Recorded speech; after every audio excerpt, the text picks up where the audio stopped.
Hello दोस्तों, नमस्कार। स्वागत है आप सभी का आपके अपने परिवार द एडुमिरर के ऑनलाइन प्लेटफॉर्म पर। मैं अजय आदित्य आपका स्वागत और अभिनंदन करता हूं। आशा और विश्वास करता हूं आप सभी लोग स्वस्थ हैं, बढ़िया हैं। आप लोग की पढ़ाई लिखाई का भी काम बहुत अच्छे से चल रहा है। तो आइए दोस्तों, इसी सीरीज़ का हम लोग अगला सेट नंबर देखेंगे, सेट नंबर 10। हम लोग इंडियन पॉलिटी यानी भारतीय संविधान एवं राज्य व्यवस्था से संबंधित आने वाले सभी प्रश्नों को हम लोग इस समय बिंदुवार देख रहे हैं। जैसे कि हर एक सेट में हम डेली 10 क्वेश्चन रखते हैं और उस 10 क्वेश्चन को रखने का उद्देश्य ये होता है कि आपके जो भी एग्ज़ाम की आप तैयारी करते हैं, हर एक प्रतियोगी परीक्षाओं के लिए वह समान रूप से उपयोगी होता है। तो आप जिस भी एग्ज़ाम की तैयारी करते हैं उसके लिए समान रूप से उपयोगी होगा, जिसका सेट नंबर 10 देखेंगे। तो आइए शुरुआत करते हैं। हाँ दोस्तों, अगर आप नए हैं तो चैनल को जरूर सब्सक्राइब कर लीजिएगा, दोस्तों तक भी शेयर करिएगा, ज़्यादा से ज़्यादा लोगों तक शेयर करके पहुँचाइए, ताकि ज़्यादा से ज़्यादा लोग निःशुल्क इस फ्री ऑफ कास्ट क्लास को लाभ उठा सकें। क्योंकि ये जो क्वेश्चन को सेट किया गया है दोस्तों, आप एग्ज़ाम हॉल में निकलेंगे तो आपको रियलाइज़ होगा कि हाँ, ये जो सेट हमने किया था इसका बहुत ज़्यादा ही हमें फ़ायदा हुआ है। ठीक है, तो आइए शुरुआत करते हैं। आज पहले क्वेश्चन की शुरुआत करते हैं। पहला क्वेश्चन होगा, लोकसभा के सदस्यों का कार्यकाल कितने वर्षों का होता है। दोस्तों यहाँ पहला ही क्वेश्चन पूछ दिया गया है आपसे कि लोकसभा के सदस्यों का कार्यकाल कितने वर्ष का होता है। 11 वर्ष, 9 वर्ष, 7 वर्ष, 5 वर्ष। देखिए दोस्तों, अगर बात किया जाए लोकसभा, तो लोकसभा देखिए हमारे देखेंगे केंद्र में जो संसद होती है, संसद के कितने सदन होते हैं दोस्तों। तो संसद के हमारे पास 2 सदन होते हैं ना। संसद के अगर अंक पूछता है तो 3 होते हैं, मगर सदन कितने होते हैं, 2 सदन होते हैं, है ना।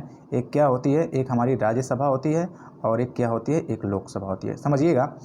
तो यहाँ जो राज्यसभा होती है, अगर राज्यसभा की बात किया जाए दोस्तों, तो इसका कोई निश्चित कार्यकाल नहीं होता है। पहली बात तो यह क्यों नहीं निश्चित होता है, क्योंकि यह क्या होती है, एक अस्थाई सदन है। ठीक ना, यह अस्थाई सदन है, इसलिए इसका कोई निश्चित कार्यकाल नहीं होता है।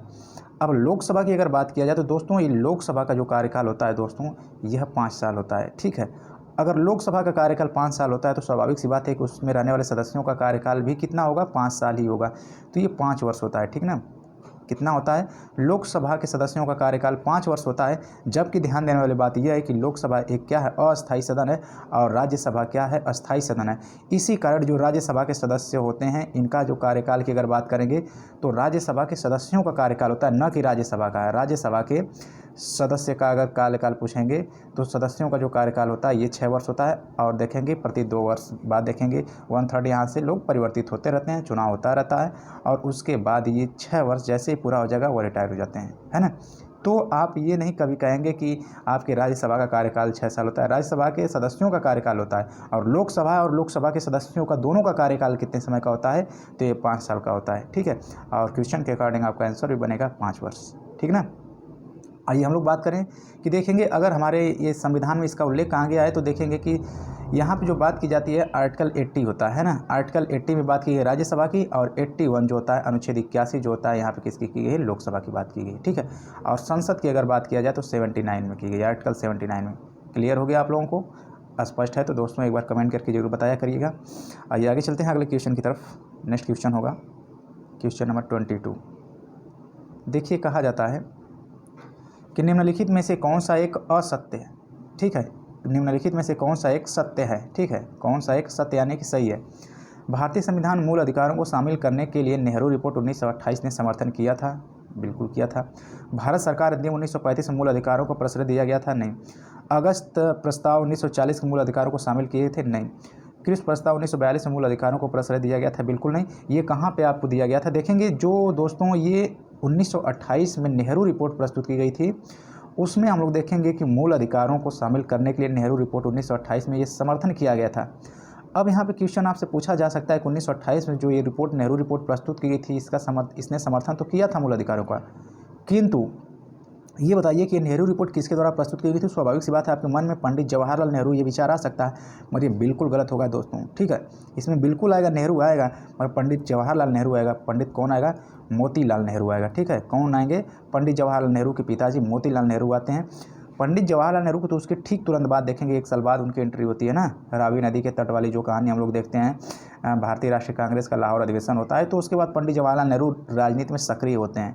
मगर यहाँ तक जो बात थी ये उनके पिताजी मोतीलाल नेहरू द्वारा यह नेहरू रिपोर्ट 1928 में प्रस्तुत की गई थी, जिसने समर्थन किया था मौलिक अधिकारों का। ठीक है, तो आप क्या कहेंगे कि इसमें निम्न से जो बात सत्य है, ऑप्शन नंबर ए वाली सत्य है। ठीक है, आइए आगे चलते हैं। आगे जो क्वेश्चन होगा आपके सामने देखिएगा, क्वेश्चन नंबर 23। निम्नलिखित में से कौन सा शब्द 26 जनवरी 1950 को लागू भारतीय संविधान की प्रस्तावना में सम्मिलित नहीं था? दोस्तों, जो हमारा संविधान पूरी तरह से जब लागू होता है 26 जनवरी 1950 को, ये पूछा गया है कि बताइए उस समय भारतीय संविधान की जो प्रस्तावना प्रियम्बल अर्थात हमारी जो प्रियम्बल है, प्रस्तावना है, उद्देशिका है, उसमें इन निम्न में से कौन सा शब्द शामिल नहीं थे? ठीक है, तो देखिए दरअसल ये 1950 26 जनवरी 1950 के समय अवधि की अगर हम लोग बात करते हैं तो ये देखिए ये दिन हमारा संविधान पूरी तरह से लागू होता है और उस समय क्या कौन कौन से शब्द नहीं उस समय शामिल थे, तो देखते हैं। उसमें पंथ निरपेक्ष नहीं शामिल था, है ना, समाजवाद नहीं शामिल था, अखंडता नहीं शामिल था। गणराज्य की अगर बात करें दोस्तों तो गणराज्य तो शामिल था ही, क्योंकि गणराज्य था तभी तो हमारे देश के राष्ट्रपति बने थे, क्योंकि जो भी देश गणराज्य होता है वहाँ पे देखेंगे कि राष्ट्रपति जो होते हैं वहाँ निर्वाचित होते हैं, तो हमारे राष्ट्रपति तो ठीक है। अब यहाँ पे पंथ निरपेक्ष, समाजवाद और अखंडता, ये जो शब्द होते हैं दोस्तों हमारे मूल संविधान में नहीं थे। ध्यान दीजिएगा कि जो हमारे भारतीय संविधान की प्रस्तावना थी, जो मूल संविधान था, वहाँ पे पंथ निरपेक्ष, समाजवादी और अखंडता जैसे शब्द का उल्लेख नहीं था। तो 1, 2 और 4, 1, 2 और 4, ऑप्शन नंबर सी तो क्वेश्चन के अकॉर्डिंग बिल्कुल सही होगा, है ना। क्या होगा? 1 पंथ निरपेक्ष, 2 समाजवाद और 3 ये अखंडता। ठीक है, ये जो 3 शब्द होते हैं हमारे संविधान के मूल संविधान में नहीं थे, तो ये कब आते हैं भारतीय संविधान में दोस्तों? तो यहाँ ध्यान देने वाली बात होगी कि ये कब आते हैं, तो उस समय की जो समय अवधि होती है, देखेंगे कि भारतीय संविधान में एक संविधान संशोधन होता है। कौन सा संविधान संशोधन होता है दोस्तों? 42वां संविधान संशोधन होता है और ये 1976 में होता है। मोस्ट इंपॉर्टेंट है, 42वां संविधान संशोधन 1976 में होता है और इसी 1976 में 42वें संविधान संशोधन के माध्यम से हमारे भारतीय संविधान की प्रस्तावना में संशोधन होता है।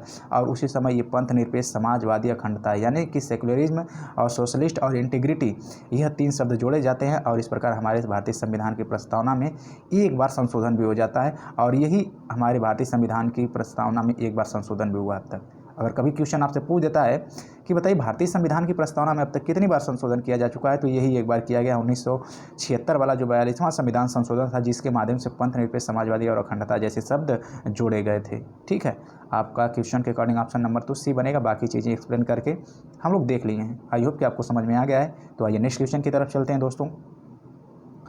नेक्स्ट क्वेश्चन होगा क्वेश्चन नंबर 24।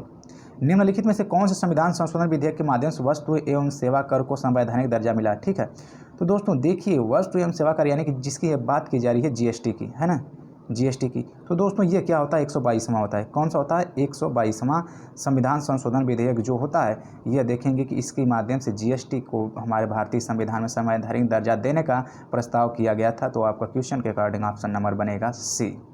ठीक है, आइए आगे देखते हैं। आगे पूछा गया है आपसे कि संविधान सभा में कानूनी सलाहकार कौन थे? देखिए बहुत इंपॉर्टेंट क्वेश्चन आ गया। संविधान सभा में कानूनी सलाहकार कौन थे? तो देखिए संविधान सभा में संवैधानिक सलाहकार की अगर हम लोग बात करें तो दोस्तों यहाँ पे निस्संदेह आपका क्या होगा? BN राव होता है। क्या होता है? BN राव का जो फुल फॉर्म होता है दोस्तों, यह होता है वेनेगल नरसिंह राव। ठीक है, वेनेगल नरसिंह राव, जिसे शॉर्ट फॉर्म में क्या कहा जाता है? BN राव। देखिए जो BN राव होते हैं दोस्तों, ये हमारे संविधान के जो कानूनी सलाहकार, संवैधानिक सलाहकार होते हैं, ये BN राव यानी वेनेगल नरसिंह राव ही होते हैं। और ये BN राव की अगर बात किया जाए दोस्तों तो ये बहुत पढ़े लिखे थे और ये BN राव जो होते हैं भारतीय संविधान सभा के सदस्य भी नहीं होते हैं, फिर भी ये भारतीय संविधान के निर्माण में अपनी अहम योगदान अदा करते हैं। और मज़े की बात यह होती है कि संविधान सभा में सबसे ज़्यादा पढ़े लिखे BR अम्बेडकर के बाद अगर कोई होता है तो ये BN राव जी ही होते हैं। ठीक है, ये विदेश में पढ़े हुए व्यक्ति थे और ये काफ़ी अहम भूमिका अदा करते हैं। दोस्तों कभी भी हमारे संविधान सभा के कानूनी सलाहकार के रूप में पूछेगा तो BN राव लगाएंगे, न कि अम्बेडकर लगाएंगे। दोस्तों अम्बेडकर जी की अगर बात किया जाए, BR अम्बेडकर, हम लोग कह देते हैं कि BR अम्बेडकर क्या है? आधुनिक मनु की उपाधि दी जाती है। हमारे संविधान के निर्माता कह दिया जाता है, संविधान का जनक कह दिया जाता है। किसे? BR अम्बेडकर को। किंतु जो कानूनी यानी संवैधानिक सलाहकार BN राव जी होते हैं। और BR अम्बेडकर के बारे में और भी बहुत सारी बातें होती हैं, जैसे क्या होते हैं, जो हमारी प्रारूप समिति थी, देखिए प्रारूप जो समिति थी, इस प्रारूप समिति के कौन थे? अध्यक्ष थे। प्रारूप समिति के अध्यक्ष थे डॉक्टर राजेंद्र प्रसाद की बात किया जाए तो डॉक्टर राजेंद्र प्रसाद जो होते हैं, ये हमारे संविधान के देखेंगे कि संविधान की जो समितियां होती हैं, नियम समिति होती है, राष्ट्रीय ध्वज समिति, तदर्थ समिति होती है, उसके अध्यक्ष राजेंद्र प्रसाद होते हैं। के मुंशी की अगर बात की जाए तो ये क्या होते हैं? प्रारूप समिति के सदस्य ये भी होते हैं, है ना। संविधान सभा में बहुत इंपॉर्टेंट ये सदस्य हैं। और प्रारूप समिति के भी सदस्य ये बनते हैं, जो 7 सदस्य प्रारूप समिति थी उसमें से एक सदस्य यह के मुंशी भी होते हैं। ठीक ना, तो ये 4 सदस्यों को जिनका हम लोगों ने ओवरऑल यहाँ पे एक्सप्लेनेशन देखा है, बाकायदा हम लोग समझ चुके होंगे कि यहाँ पे इन 4 लोगों का क्या भूमिका थी, किसका क्या योगदान था, किसका क्या महत्ता है। ठीक है। और कहाँ से कैसे क्वेश्चन बनाए जाते हैं, सभी क्वेश्चन का हम लोग पोस्टमार्टम करते रहते हैं और देखते रहते हैं कि ज़्यादातर क्वेश्चन कहाँ से आएंगे, उन्हें हम लोग कवर करने की कोशिश करते हैं। तो दोस्तों अगर आप नए हैं तो चैनल को जरूर सब्सक्राइब करिएगा, दोस्तों तक भी शेयर करके इस बात की जानकारी दीजिए कि यह इंपॉर्टेंट सीरीज जो चलाई जा रही है आपके हर एक प्रतियोगी परीक्षा के लिए समान रूप से उपयोगी है। ठीक है, आइए आगे शुरू करते हैं नेक्स्ट क्वेश्चन की तरफ। आगे शुरुआत होगी, किसी भी शिक्षण संस्थान में धर्म, जाति, मूलवंश तथा भाषा के आधार पर प्रवेश देने से इनकार नहीं किया जा सकता, संबंधित प्रावधान का उल्लेख है। देखिए, यह हमारे भारतीय संविधान में ये कह दिया गया है कि किसी भी शिक्षण संस्थान में धर्म यानी किसी व्यक्ति की धर्म, जाति, मूलवंश तथा भाषा के आधार पर प्रवेश देने से इनकार नहीं किया जा सकता है। यह संबंधित प्रावधान 25, 28, 29, 30। तो दोस्तों ये जो प्रावधान है भारतीय संविधान में शिक्षा एवं संस्कृति का अधिकार देखेंगे, उसके तहत जो होता है अनुच्छेद 29 में यह बात कही गई है। कहाँ पर कही गई है? आर्टिकल 29 में कही गई है कि किसी के भी साथ उसके धर्म, जाति, मूल वंश, भाषा के आधार पर प्रवेश करने से इनकार नहीं किया जा सकता। ये भारतीय संविधान का अनुच्छेद 29 है। और 29 और ये 30 जो होता है दोस्तों, अगर इसकी हम लोग बात करें तो शिक्षा एवं संस्कृति का अधिकार होता है। हमारे मौलिक अधिकारों के अंतर्गत शिक्षा एवं संस्कृति का अधिकार जो हमारे भारतीय संविधान में कौन सा आर्टिकल देता है? तो भारतीय संविधान का आर्टिकल 29 और 30 संस्कृति का अधिकार ये देता है। ठीक है। और हमारे भारतीय संविधान में मौलिक अधिकार की बात करें तो भारतीय संविधान के भाग 3 में जो मैग्ना कार्टा कहा जाता है, अनुच्छेद 12 से 35 तक चलता है, उसके अंतर्गत हम लोग बात करते हैं। ये बात करते हैं अगर 25 से 28 तक हमारे भारतीय संविधान में क्या है तो धार्मिक, देखिए धार्मिक शिक्षा का अधिकार है ना, किसका है? धार्मिक स्वतंत्रता का अधिकार है।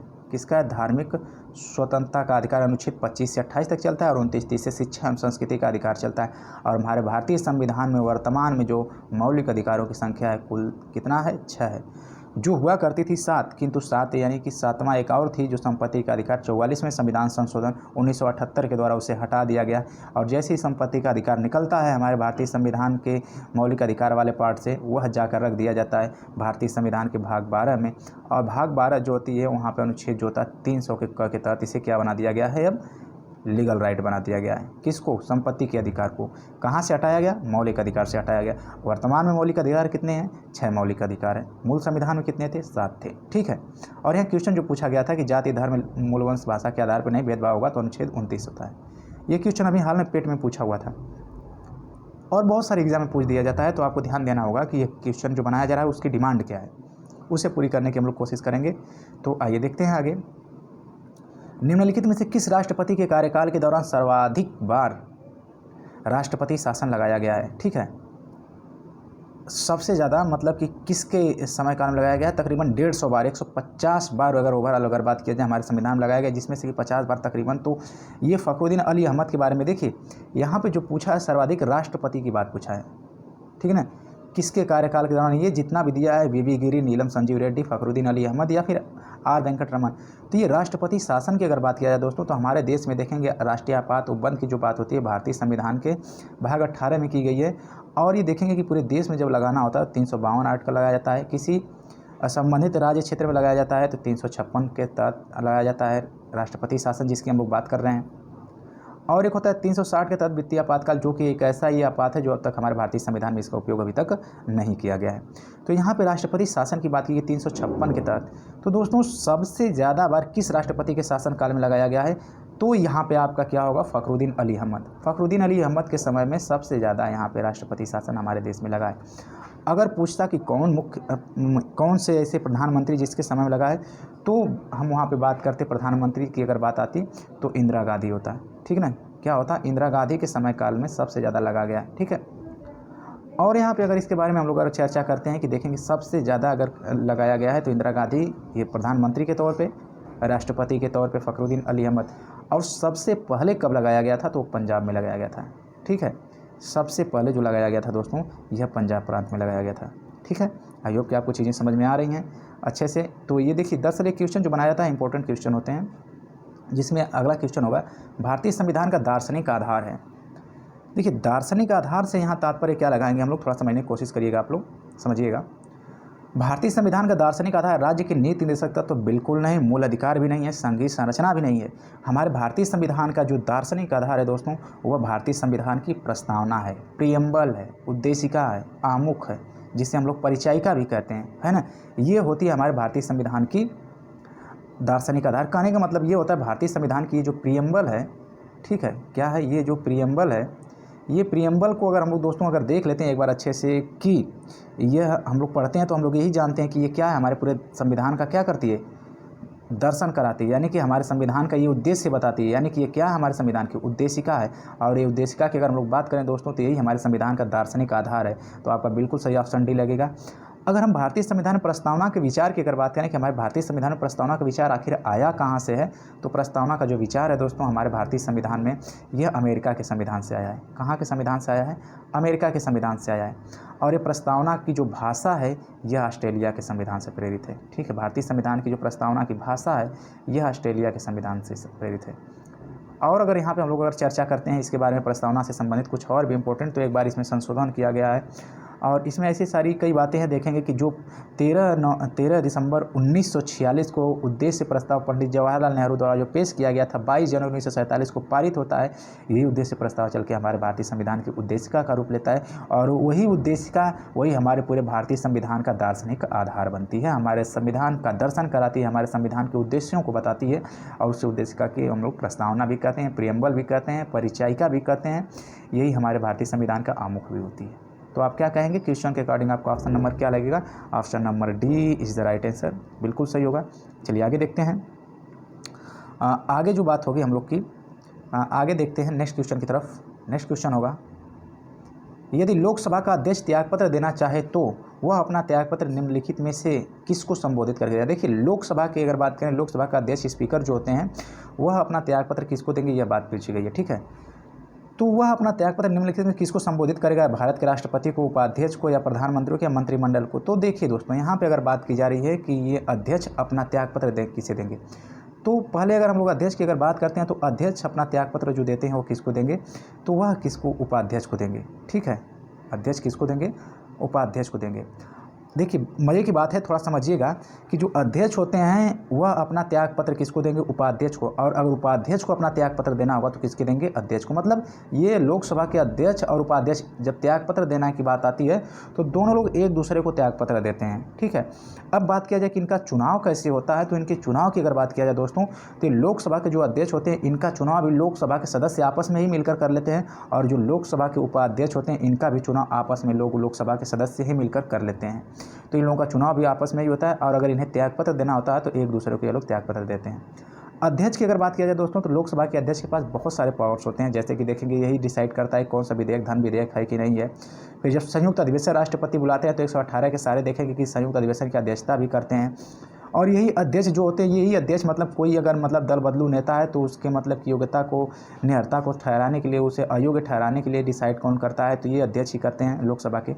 तो अध्यक्ष ओवरऑल अगर बात किया जाए तो लोकसभा के अध्यक्ष के पास बहुत सारी शक्तियाँ होती हैं दोस्तों, जो इंपॉर्टेंट शक्तियाँ होती हैं, जैसे कि किसी विधेयक को धन विधेयक है नहीं निर्धारित करते हैं, यही करते हैं। जैसे कोई दल बदलू नेता उसको अयोग्य घोषित करना, यही करते हैं। संयुक्त अधिवेशन बुलाई गई उसकी अध्यक्षता करना, यही करते हैं। तो ये सारी चीज़ें किसके समक्ष होती हैं, किसके अंतर्गत होती हैं, तो अध्यक्ष ही करते हैं। बाकी अगर ये अपना अगर इस्तीफा देना होगा तो उपाध्यक्ष को देंगे, लोकसभा के उपाध्यक्ष को, और लोकसभा के उपाध्यक्ष को भी अगर कभी इस्तीफा देना होगा तो इन अध्यक्ष को देंगे, ठीक है। आई होप कि आपको समझ में आ रही होंगी चीज़ें। तो आइए आगे चलते हैं।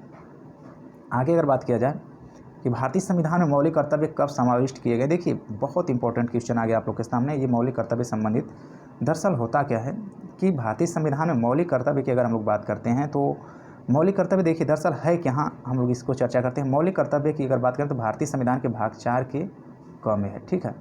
ये हमारे मूल संविधान में बिल्कुल नहीं था। भारतीय संविधान के मौलिक कर्तव्य बिल्कुल नहीं थी, इसे बाद में किया जाता है, ठीक है।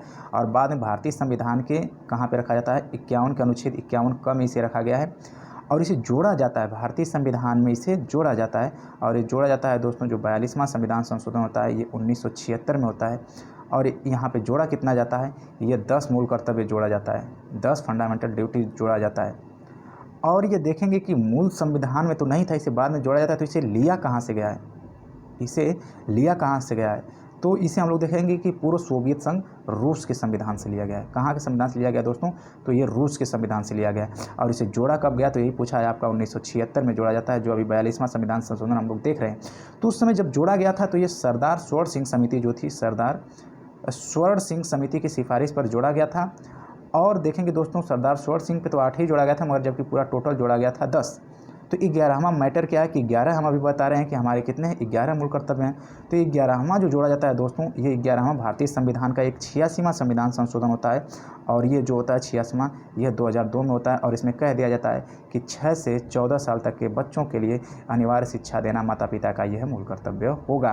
तो ये 11 इस प्रकार से हमारे आज के वर्तमान में मूल संविधान में तो नहीं थे, मगर बाद में जोड़ते हुए 2 बार संशोधन होता है और जोड़कर 11 मूल कर्तव्य हमारे भारतीय संविधान में रख दिए गए हैं। इस प्रकार हम कह सकते हैं कि भाग 4 क जो होता है अनुच्छेद 51 क हमारे मूल कर्तव्यों को दर्शाता है। तो आई होप कि दोस्तों आप लोग को ये चीज़ें समझ में आ रही होंगी। अगर समझ में आ रही हैं तो दोस्तों तक भी शेयर करिएगा, लाइक करिएगा, कमेंट करके बताइएगा कि आपको ये सीरीज़ कैसी लग रही है। पसंद आ रही है तो ज़रूर लाइक करिएगा। चैनल को सब्सक्राइब नहीं किए हैं तो ज़रूर से कर लीजिएगा। और फिर हम लोग मिलेंगे इसी तरह नई वीडियो के साथ, नई क्लास में नए सेट के साथ, नए प्रश्नों के साथ। तब तक के लिए जुड़ने के लिए बहुत धन्यवाद। आज की क्लास बस नहीं रखते हैं, मिलते हैं फिर कल। थैंक यू दोस्तों। जय हिंद, जय Bharat, love you all, take care.